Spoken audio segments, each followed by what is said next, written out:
asubundi ntacyo nakagaya pe hasa ni gute nagaye ikintu umukunzi yamitiyemo koko ngo umukunzi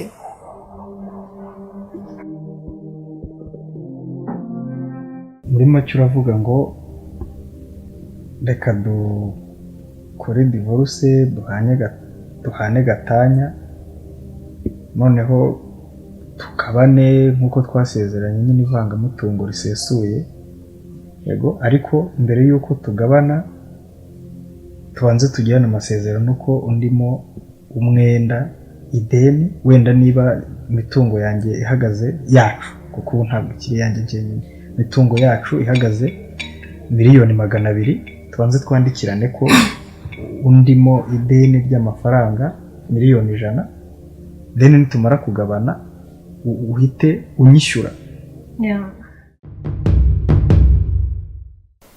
Sabrina ibintu nk'ubwiyongeye maze iminsi mbitekereza nabitekerejeho mbona imbogamizi mbona n'inyungu byose birimo nabihaye umurongo mfite inzira nshaka ko tuyacamo ntabwo nahubutse naba nkunda n'ibintu bidafite aho biva naho bijya sibyo nta nicyo wakora nta nicyo wanambira ku buryo cyanshinege genda tayari tuteye kugukunda kugeza igihe uzakweruka mu gihe cyose utayavuga ngo kuzuka to mirene ina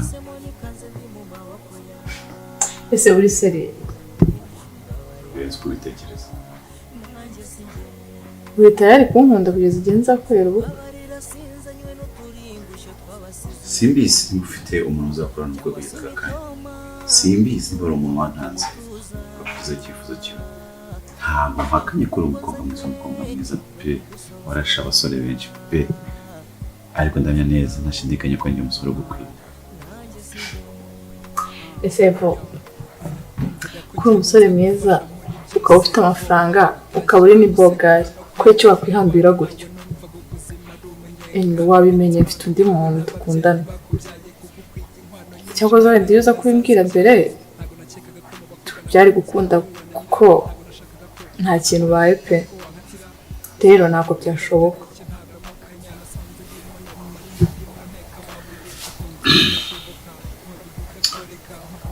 Sabrina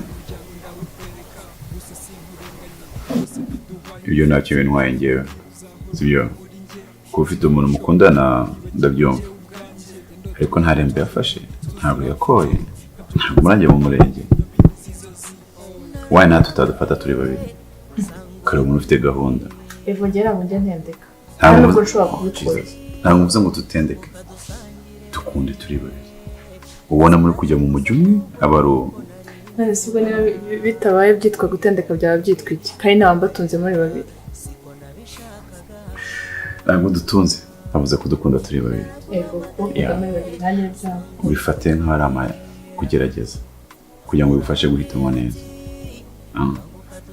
yego uwo muri kumwe afite kuba ubona mubanye neza ariko nuko batarakwereka impamvu cyangwa uruhande rwe rubi kugira ngo mwange ubwo nudufata turi babiri uzaba ufite indi option B right? Rero kamubwiza ukuri urabizi turi inshuti ubucuti bwacu urabizi mbuha agaciro rero ntago niba wumva wategereza ubwo izo mpamvu zo kumwanga nazimpa wowe nzakubwira nawe n'ubu ukira utegereje ariko ubu ntago byakunda komeza umfate nka mushiki wawe nk'uko wari usanzwe umufata nanjye ngufate nka musaza wanjye kandi ndumva ari byiza kandi umbabarire ntuzabinyangire ngo bibe byadushwanisha reka ubucuti bukomeze nk'uko bwari bumeze sibyo. waba ufite inzozi zo kuba icyamamare mu kwandika cyangwa gukina ikinamico urashaka kuba icyamamare mu kwandika se cyangwa gukina filime ntucikwe n'aya mahirwe uzaniwe na Bright Theatre and Film School tubaha amahugurwa n'amasomo y'igihe gito ndetse warangiza kwiga tukagufasha gushaka aho ukorera ibyo wize mu buryo bwa kinyamwuga twigisha kandi gufata amashusho no kuyatunganya ari byo camera and editing. Ntimugire impungenge z'imisi cyangwa amasaha ndetse n'uburyo wabangikanya aya masomo yacu n'ibindi wikorera bya buri munsi kuko uzajya wiga muri weekend gusa. Ihutire kuduhamagara cyangwa kutwandikira kuri nomero ya telefone ubona kuri ekara yawe maze utangirane n'abandi. Bright Theatre and Film School turagufasha gukabya inzozi zawe.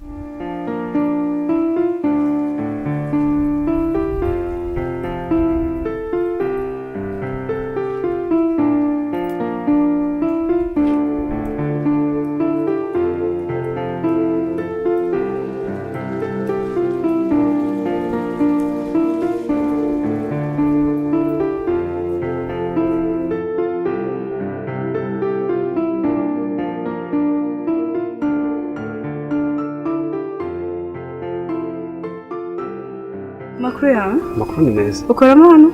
Ngenda umuzamu wa hano. Mwagezwa n'iki se ko mugeza muri aya masaha? Twagenzwa n'iki? Njye nitwa Kamira, ndi mukuru wa Betty. So rero twari tumaze kuvugana, naje kumureba. Yego. Mwavuganye? Twavuganye. Nta muntu upfa kwinjira hano kwigotse kose niba mvuge naje ahangaha. Njye mubwiye ko twavuganye. Ariko namwavuganye? Ari umanuka kugenda umureba. Urakoze cyane.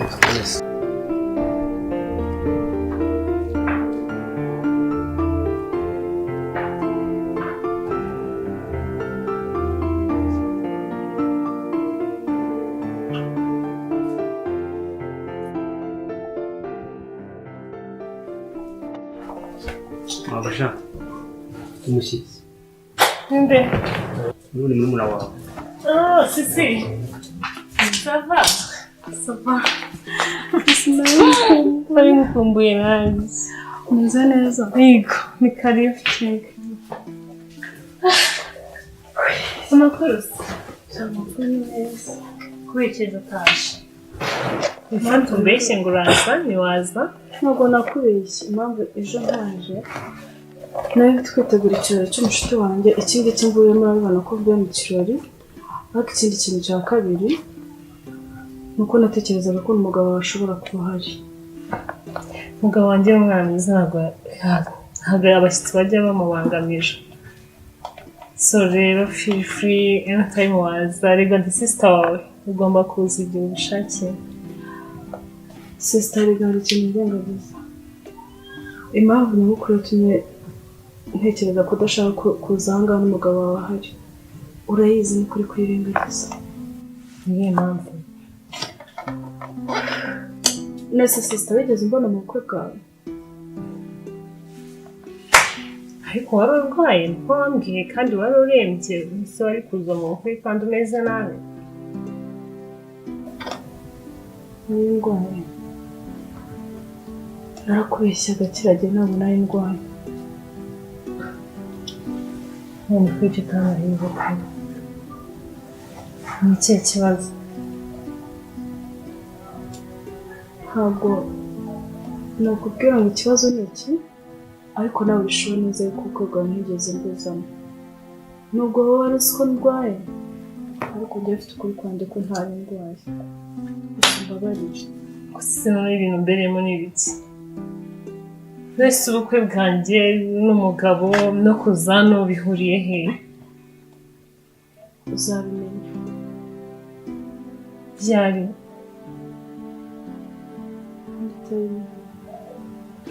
Come on. Say ikintu misha. Nta kintu misha. So time. Ako mwanya ntabwo ari wowe kubikubwira. Icyo nzi nuko nzabikubwira. Hari ikintu wapanga n'umugabo wanjye.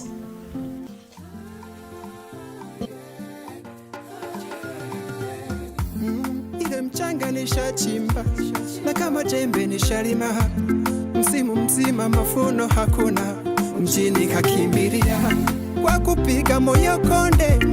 Acha niende, wenda Mola taniangazia, sinikafika ama kweli nimeamini. Mkata pema baba yapa mngojea, nilichokiona tofauti sana na nilichokitegemea. Mwenzenu na ganganja, maisha kwangu kara, yani kila kukicha fazana taya jana ya kesho. Na mwachia maurana na roho inasonona, nikikumbuka wangu mpenzi alinipenda upere nijikuna, ila kumtunza kawa siwezi, nikafosi tawache yote kisa maisha duni peke ya mwana.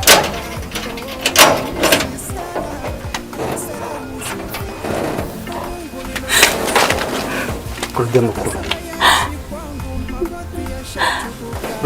Meze ute?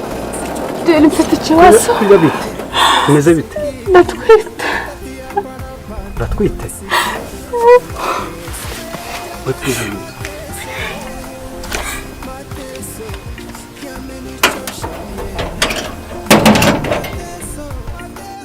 Wajya umeze gute? Ntabwo simbyumvise neza. icyo utumvishe se ni iki? Nakubwiye ko ntwite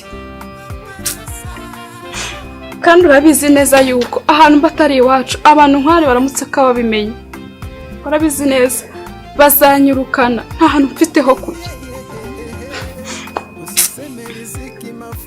ibyo ngibyo mbwira ndabyumva kuko kubizi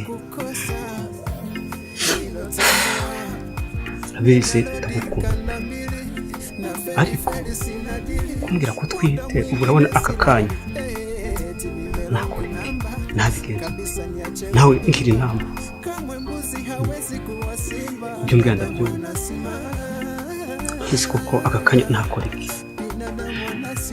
none se ndatuyikura ibyo uje kundebera ngabo ari byo dukora nose tubane ng'umugore n'umugabo koko Ibyo gukuramo umwana wanjye tubyibagirwa ntabwo bishoboka.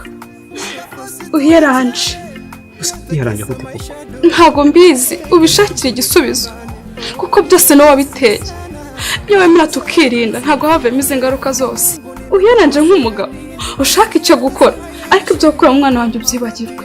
Ese koko kuzi akazi ngora uzi ko ndi umuzamu ahangaha uri umukozi wo mu rugo ngo nitubana mbwira uwo mwana nuko azabahute muri ubu buzima turimo.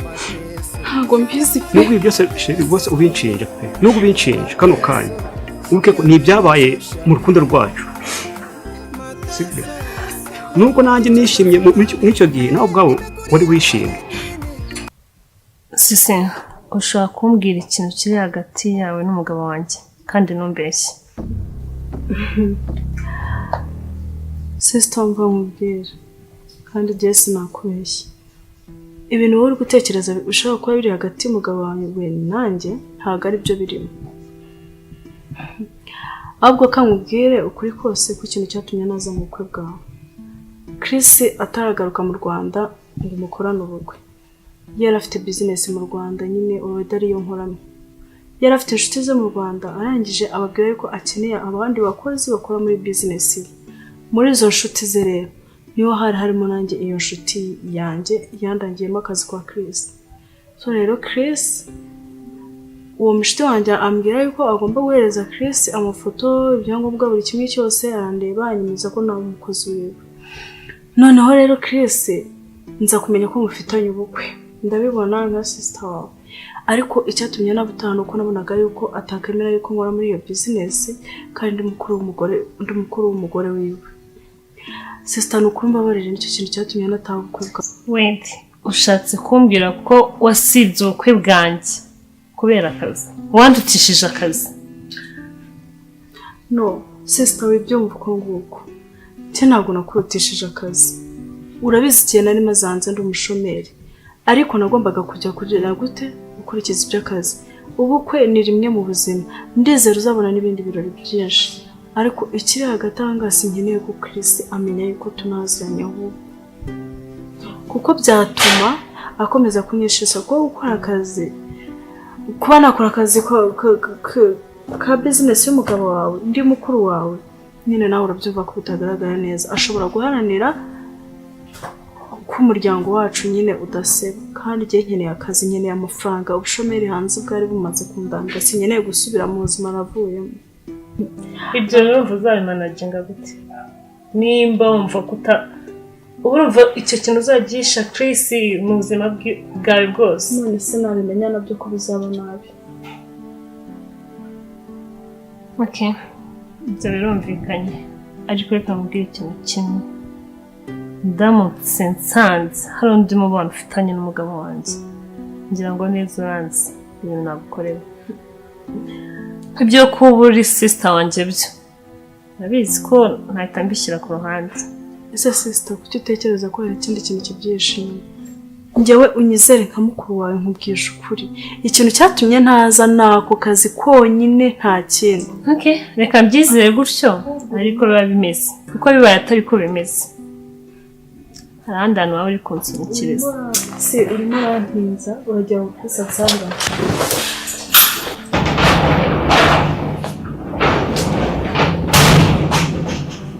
Oh, Seri, mwiriwe. Mwiriwe. Welcome umushyitsi. Kamira. Ameze bite? Meze neza. Seri.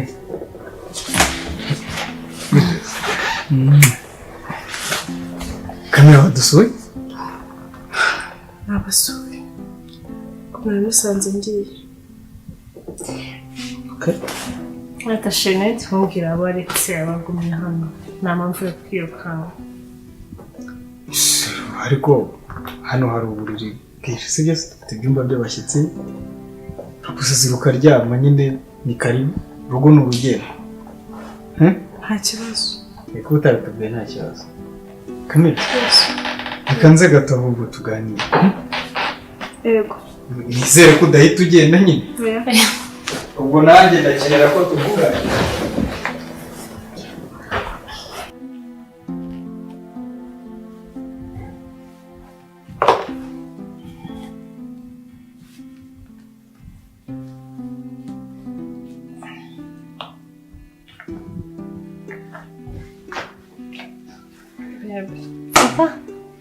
Sava. Kagenze neza. Kagenze neza ariko nagize umunsi muremure cyane. Kind of. Why? Nagize umunsi muremure cyane. Yakunaniye? Okay. Ndananiwe, ndashonje, mfite stress. So, what's happening? Nta kazi sori. Ariko nta kibazo meze neza. It's okay. Uramera neza niba utameze neza. Alright. Undi iyo mubonye ibindi byose nari mfite bihita birangira. Niba waba ufite stress, nyine we ntabwo uri umugabo ntabwo wabyumva. Ariko uri umugabo ufite umugore umeze nkawe, kumureba gusa. Thank you. So, ariko kandi nyine havuyemo umunaniro no kushonja ndumeze neza. Meze neza. Kandi ibintu byose biragenda. Okay. So baby. Ntabwo reka kamera akana no kubona bigiye kwira. Mbona kintu cyatwara. We. Masashiri. Ese dufite ikihe kibazo? Ese turirukana mu mushyitsi. Dufite ibyo kurya bihagije. Usibye n'ibyo twarya hano mu rugo twasagurira n'abandi. Dufite uburiri bwinshi, ibyumba byinshi, aho kuryama. Thank you. Okay. That's it. So, rero ubwo namubwira, ndetse ntabwo asigara bitegura ukaza ku meza. Alright. Okay, nagutekera ibiryo byose ukunda, so byavuze. Nta kibazo shari. Iryo kote urinshyiriye aho ngaho ushobora kuza kurikenera mu kanya. Nubona ngiyeho gato ze kuri. Nshobora gufata iminota mikeya. I'm sorry, darling. Hari akantu ushobora kuza kwitaho mu kanya. No. That's okay. Uzagenda ejo today. Ntabwo nabikwemerera. Ariko ndavuga nakize ku meza. Dash nta kibazo.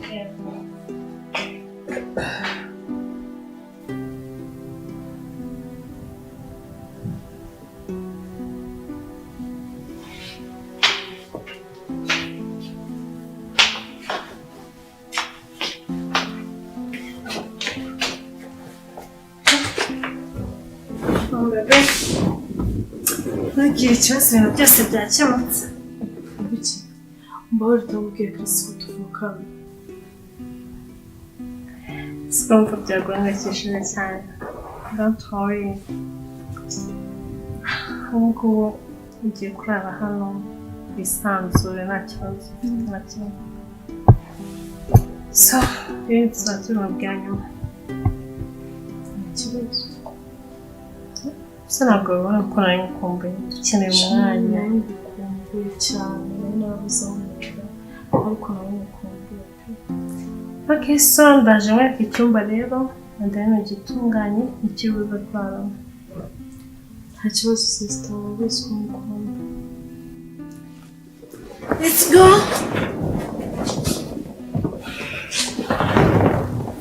Njye mbere kuko arabuze icyumba. So mbona nanjye yagizeho umukiza. Ntabwo twegereye ukaba. Ushaka kunyicara mwana.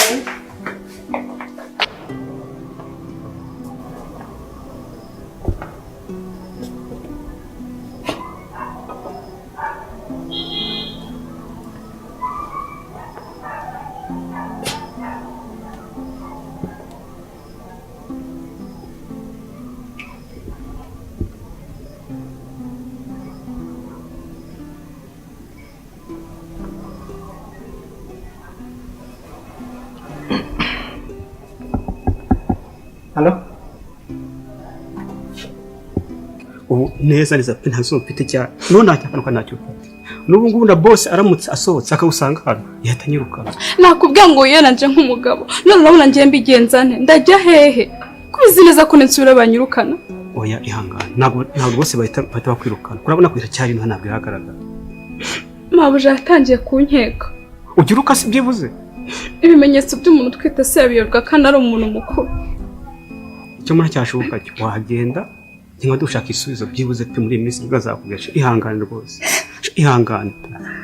Ubwo nyine ndagiuza n'ukuri pe rwose n'ukuri ihangana.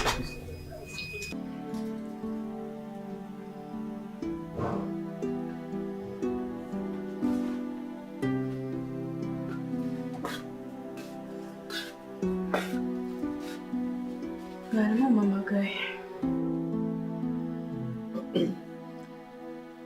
hanyuma se Kamira kumbona utangiye kurenga kuri kode twihaye bimeze bite?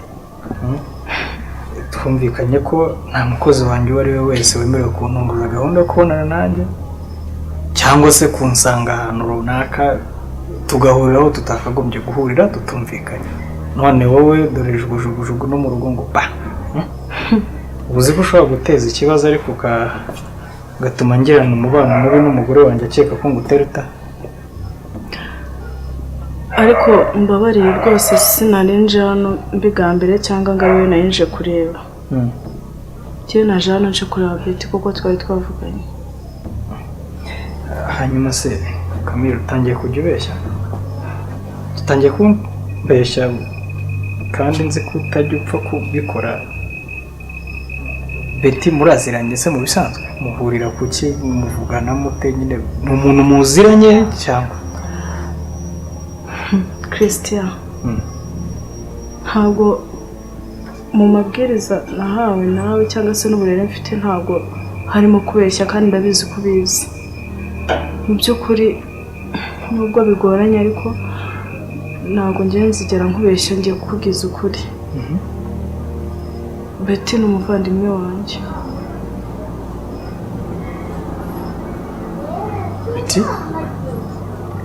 Betty ni umuvandimwe wanjye ndi mukuru we. Gusa Kamira Betty uvuga umuvandimwe wawe ni umugore wanjye cyangwa n'undi Betty uvuga aba ntazi ibyo ari byo? Betty uyu mugore wawe niwe mvuga niwe mukuru wanjye n'undi mukuru we. Betty umugore wawe akaba n'umuvandimwe wanjye niwe uri kuvuga.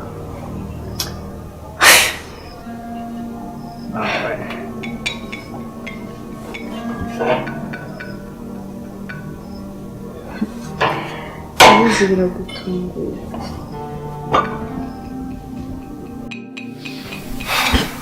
Baby maze kwishimira cyane intambwe tumaze kugeraho.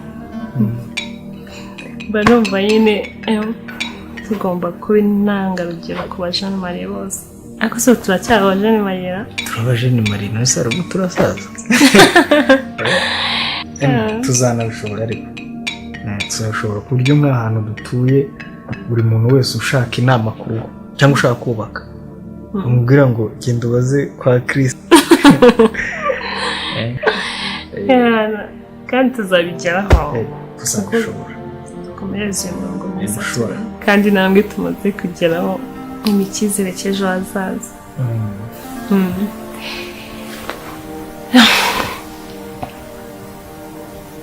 Baby ngiye kukubwira ikintu ariko nyine ntubifate nabi.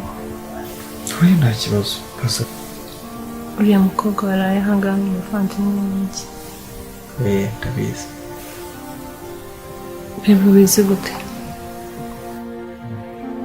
Ndabizi wenda sinzi niba ari ngombwa cyane ko ndi buvuge ngo nabimenye gutya twaburiye hano. Menya ko muvukana gutya ariko se icy'ingenzi si uko umenye ko nzi ko Kamira muvukana, nkamenya n'abandi bavandimwe bawe bose, nkamenya abantu bafitanye isano bose, kugira ngo hato nyine naho twahurira ntihagire umuntu utambuka ku wundi. Rejeri buriya mezi 6 maze mu Rwanda ni menshi arahagije, ni igihe kinini ku buryo ntabamenye abantu bose mufitanye isano abo mutayifitanye amenya inshuti zawe abo mugendana abo muvukana mufite icyo mupfana mudafite icyo mupfana byose nawe rero narabimenye si byiza gusa humura nta kibazo